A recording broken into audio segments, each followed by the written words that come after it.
luck, 20% skill, 15% concentrated power of will, 5% pleasure, 50% pain, and 100% reason to remember the name. For Valerie, with a bit of space to line one up and score an absolute cracker.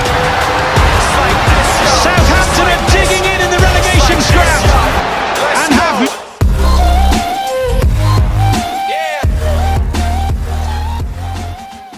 Hey guys, it's Rooster Waddle here for episode number 7 of the FIFA 19 Uprising career mode here with Southampton. As you can see, the first thing we do is actually change our formation, the overall formation that we're going to use throughout the rest of the season, due to the fact that we haven't been performing really well for the past couple episodes, so I thought why not actually change the tactics, fiddle with the formations, and see what works for us, and yeah, as a result, changing it to a new formation. I think it was, if I'm not mistaken, the formation was 4-4-1-1. Yeah, I'm pretty sure it's a 4-4-1-1 or 5-2-3, as I think it's a 4-4-1-1. You can see there me fiddling with the tactics, trying to get it the way I want it to. And yeah, you're about to see we're gonna head to our first game of the episode. Is I continue to fiddle with the tactics. Actually, thought of operating Jared Bowen through the middle due to the fact that Jared Bowen, although he hasn't been so clinical on the wings, but for a player of his stature, it might be better running through the middle. So that's what we're going to do from now on. And yeah, so as you can see, we're about to head to our first game here in the episode, as that took quite some time. First game in the episode here against Cardiff City away from home in the FA Cup. Obviously, last episode we beat Fulham in the FA Cup at home to progress to the next round, which is against Cardiff here, as you can see. Putting our has potential to be special player Philip Murphy there on the bench, as you can see, the 62 rated youth talents, as well as Robinson, I think. Yeah. As you can see, I'm fiddling again with the formations. Obviously, the second team is not the same formation, since the second team has been performing pretty well, like in the FA Cup, for example. So there isn't really any reason for me to change it. As you can see, we're about to head in to our first game of the episode, as I will stop all the rambling and get right back into the action. As you can see that here we face Cardiff City away from home. Harrison Reed lining up as the captain here tonight. Not tonight, but today, to face Cardiff City. As you can see, they signed a new player, Capel. Will he make the impact they need? I'm not sure. But this second team, the reason I'm actually very excited for this game is because this second team has actually been so clinical in the game against Fulham, which was to my surprise. I had no expectation of this team doing any damage whatsoever, but they seem like a threatening team, and therefore lined them up against Cardiff City as well. Similar sort of difficulty in terms of the opposition. Both Fulham and Cardiff City struggling in this game, in the save and in real life. So let's see what we can pull out in this game, as we're about to kick off our first game of 5 in this episode, as I will stop the rambling for good now. 15 minutes and we had a chance. Daniel James pushes through, couldn't get the shot on, finds it to Harrison Reed. Harrison Reed with another chance. Daniel James finds it into Shane Long. Actually, no, it wasn't Shane Long. I think it was Sorrow. And then Shane Long touched it over the bar. 19 minutes in, Cardiff City put a huge ball in over the top. A brilliant touch by Callum Patterson, and forces a save from Angus Gunn. 35 minutes in, they have another chance. Cardiff City denied by Angus Gunn again.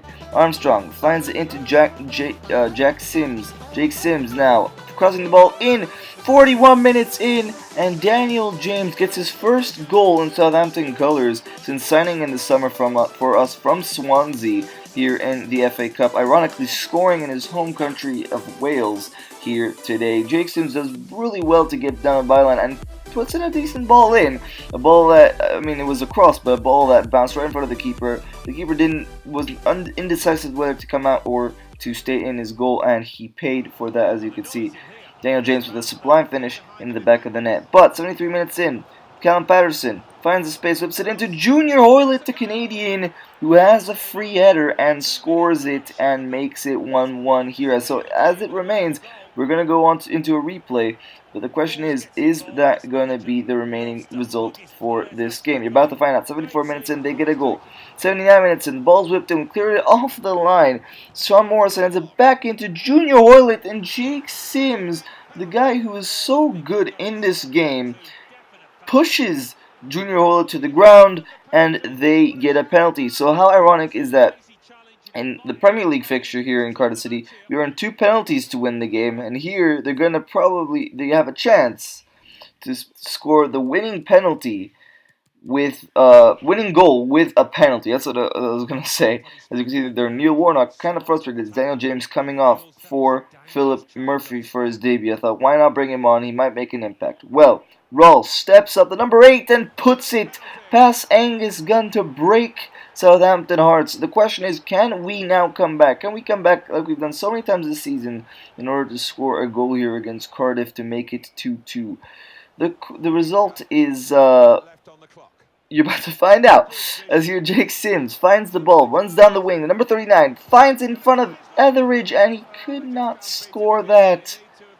That will surely now make it full time. Yes, it does. So the first game of this episode, as you guys have witnessed, ends in our defeat. 2-1 the final whistle here in the FA Cup game. As we have to ignore the FA Cup dream and the Europa League dream resulting from the FA Cup and focus on the league now. As you can see that Billy Cook is now 60 rated after all the training that I put him through, and you're about to see his ability. 6'4" center back, British center back, sensational player, showing great potential. Again, I could use the lone glitch in order to see him improve. But our second of 5 games in this episode is going to be against Crystal Palace at home. If you remember, Crystal Palace away from home in the first episode of this career mode, we actually earned our first point as manager of Southampton. As you can see that we line up here in the St. Mary's against Crystal Palace. Chelsea still sitting 7th. I don't know why they do this, FIFA. I don't know why they always talk about other teams when you are playing against a completely other... Chelsea is not even in the fray when we're playing in this game, but regardless of that, they do, and we line up against Crystal Palace here. Crystal Palace, in comparison to last time, I said last time that they might have sold Wilfried Zaha. No, they did not sell Wilfried Zaha. He is there, and he is in the lineup. You're about to see. This is our lineup. Unchanged. I mean, unchanged in terms of the personnel, but the formation is very much changed. As that this is going to be our first game you guys are going to see with the formation in action. This is Crystal Palace's lineup. They have Nathan Ake, a very good center back, Wilfried Zaha there on the wing, and Anders Townsend in the other, Milivojevic. So a strong team, although 5 minutes in we have the first chance of the game, and it's Guaita who denies Jared Bowen from getting his second goal of the season, right? The second goal of the season. 41 minutes in, we have a chance. Nathan Redmond with a brilliant roulette to get past his man. Still holds on the ball with a step over, finds Lamina. Lamina takes a strike on, falls to James Ward-Prowse, fortunately, and James Ward-Prowse gets his 3rd goal of the campaign and gives us a 1-0 lead here in the St. Mary's. So is there finally gonna be 3 points brought back to Southampton? We're about to find out. But that is the end of the first half. As you can see, the talking points of that first half was James Ward-Prowse's goal. 1-in-1 attempts to get the goal, and he does it.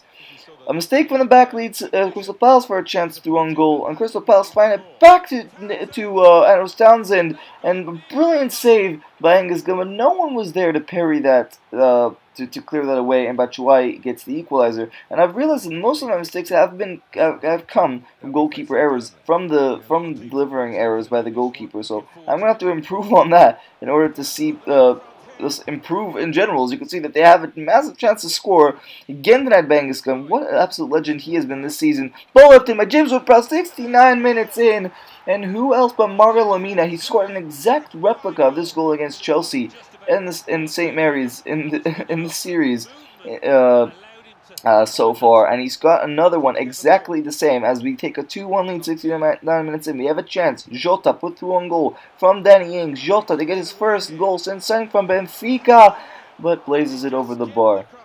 How unlucky was that? I mean, he should have done better, but 94 minutes in, and we do hear the final whistle. Finally, we get 3 points, our first 3 points of the new year, as Southampton finally get 3 points on the board. That moves us up to 13th, if I'm not mistaken, as Mario Lemina is the talking point at the end of that game.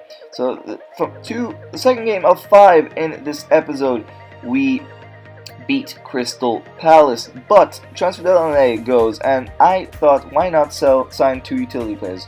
We don't have enough players in the lineup as it is, or in this overall squad as it is. So I thought, why not sign utility players? We signed Eric Garcia. We agree for a 1.1 fee, his evaluation fee,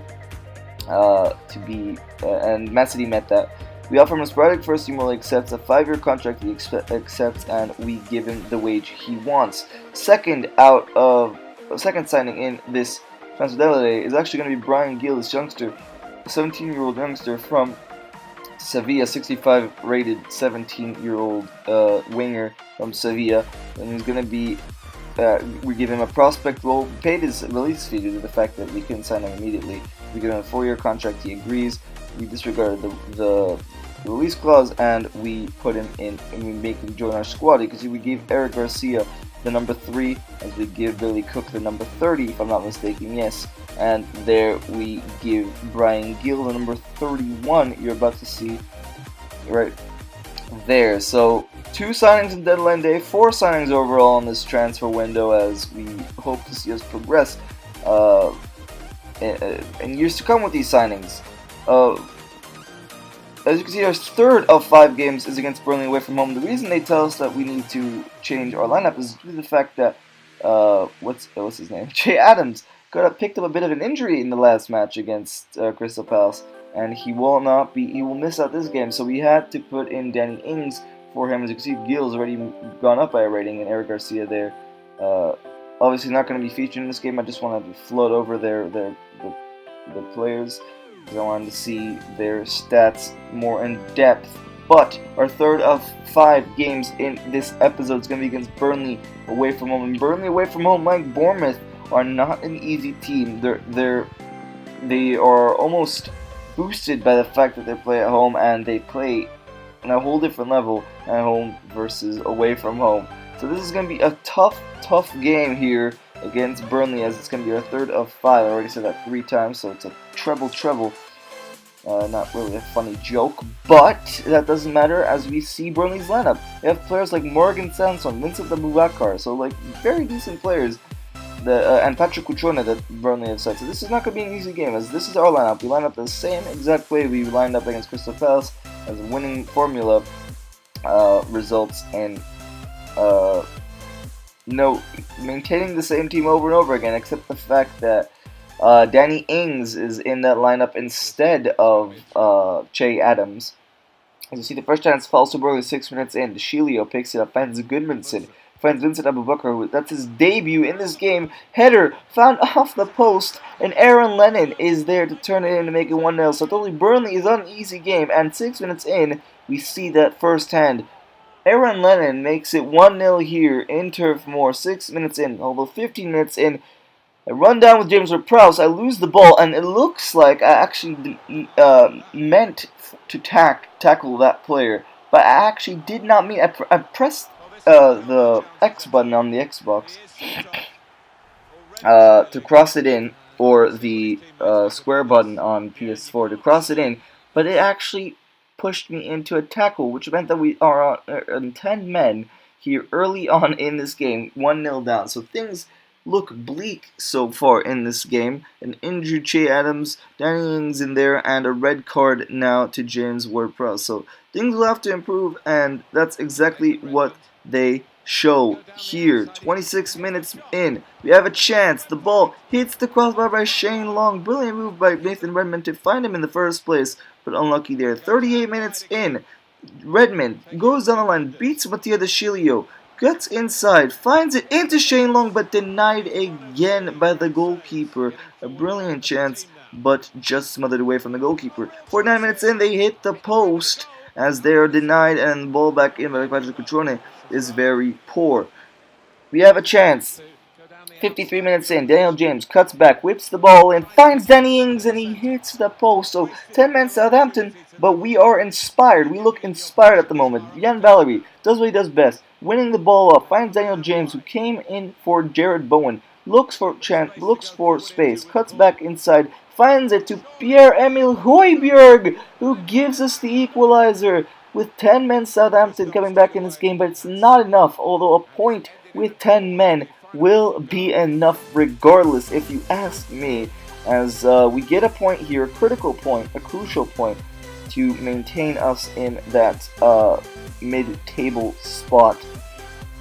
As this was a tough game, not many highlights because it was so back and forth, but regardless of that, we come in to our 4th out of 5 matches in this episode against Cardiff City here at home. So we faced Cardiff 3 times this season, 2 times this episode, and that this time in this episode, out of the 3 times we faced them, out of the 2 times we've actually faced them this season, we beat them once and we lost once, and now we're facing them at home. We never faced them at home, so let's see what will be the result of this game. We line up with the same team that we drew with against Burnley. The only difference is that Che Adams lines up in the team instead of Danny Ings, and Cardiff City's side is actually fairly unchanged from the team that we saw them face against us in the FA Cup. So a similar challenge for the one that we faced in the FA Cup. Actually, Bobby Reid instead of Callum Patterson actually starting this time.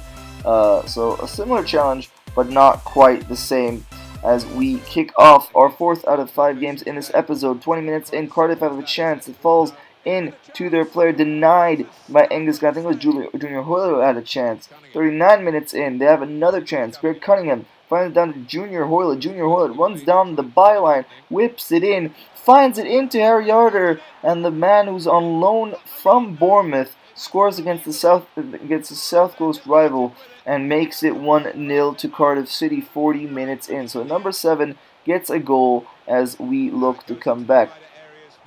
42 minutes in, they had a chance with Che Adams, couldn't tuck that away. Another chance followed that. Che Adams finds the ball 52 minutes in, cuts inside. Che Adams still there, finds it into Jared Bowen, and Jared Bowen, who hasn't been performing all season, continues to show that same exact lack of form. They have a chance 60 minutes in, the ball's whipped into Bobby Reid and makes no mistake in making it 2-0 for Cardiff City. So frustrating times here currently, but Cardiff City lead 2-0. Is there a way back? You're about to find out. 83 minutes in, we go all the way to the 83rd minute. Nathan Redmond finds it inside. Sofiane Boufal, we bring on Sofiane Boufal to make an impact in this game. He has the pace to get past the defense, but does he have the finish? No, he doesn't. 83 minutes in, he had a chance. 92nd minute, the last chance of the game, blazed over the bar by Mario Lemina, and that will do it for that game. So we lost 2-0 against Cardiff. Not the greatest at home, especially when in the pre-game they showed that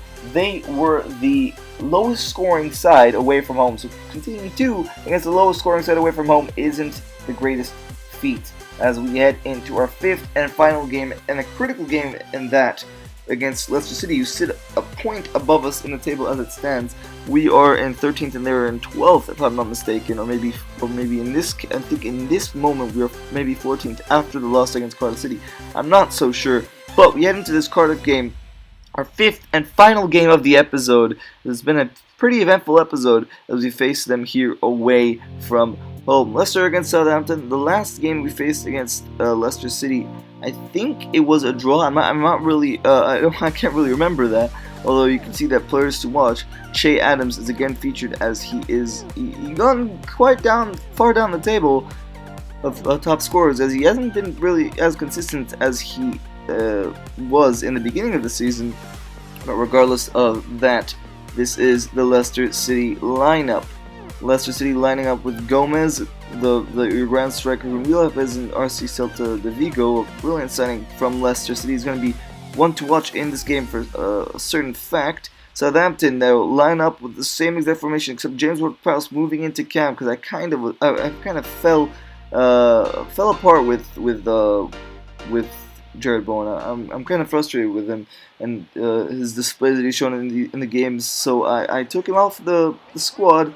And I brought Daniel James to play on the wing and James Ward-Prowse to play in cam. But 12 minutes in, they had a chance. They hit the post, and then they have another chance. They play. Look at this sublime football by Leicester City. And there's nothing you can stop, especially when the person who took the shot on was an in-form Yuri Tielemans. In real life, Yuri Tielemans is wanted by every club after a successful loan spell that he's had in Leicester this winter. from coming in from January till now. So a sensational goal to give us the lead as we had a chance in the 16th minute, but just saved by Kasper Schmeichel as we form our own chance. A brilliant football by us. Højbjerg goes through and, unlike he did in Burnley, hits the post in this game. So Højbjerg had a chance to equalize, doesn't. 47 minutes in, Singenkov, another brilliant signing from Leicester, finds it inside, turns, takes the strike on, a brilliant save there by Angus Gunn as the ball is cleared all the way as the highlight continues for Leicester. Singenkov finds it into Ricardo Pereira. Ricardo Pereira does so well to get past this player, cleared away by Vestergaard. We're just booting the ball every chance we've got away. Mendy, brilliant turn, finds Tielemans, leaves Højbjerg for dead. And I mean, if you talk about quality, you have to mention Yuri Tielemans. Look at he left Højbjerg for dead and put that in back in there. 2-0 for Leicester. Things are looking bleak for us again, exactly like it did in Cardiff, and which resulted in our loss. So for the second time in 2-2, we've lost so far in a row. As this is our fifth and final match and our final match of the episode. So I hope you guys all enjoyed this episode. It's been me, Rooster Rattle. Next episode will probably drop by tomorrow. I hope you guys enjoyed this episode. I really do. I'm very proud of the fact that we've managed to reach 19 subscribers and we're growing at a steady and good pace. So I hope you guys all enjoy, and I hope you guys leave a like, subscribe, hit on the notification bell to see us in 14th. So all the people who haven't subscribed, hope you guys subscribe. Thank you guys for watching, and it's me, Rooster Rattle. Peace out.